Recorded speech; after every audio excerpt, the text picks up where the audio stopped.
بسم اللہ الرحمن الرحیم۔ بد نگاہی کا وبال۔ ایک مؤذن جس نے 40 سال تک منارے پر چڑھ کر اذان دی، ایک دن اذان دینے کے لیے منارے پر چڑھا۔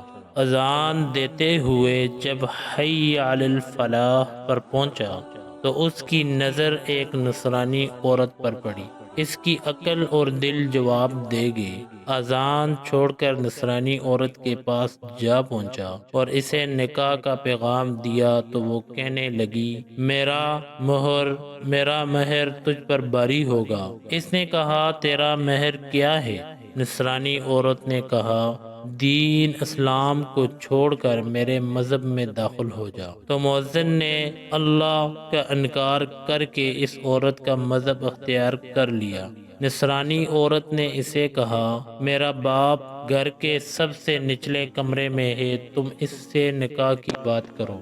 جب وہ اترنے لگا تو اس کا پاؤں پھسل گیا، جس کی وجہ سے وہ کفر کی حالت میں گر کر مر گیا اور اپنی شہود بھی پوری نہ کر سکا۔ نعوذ باللہ، یعنی ہم برے خاتمے سے اللہ کی پناہ طلب کرتے ہیں۔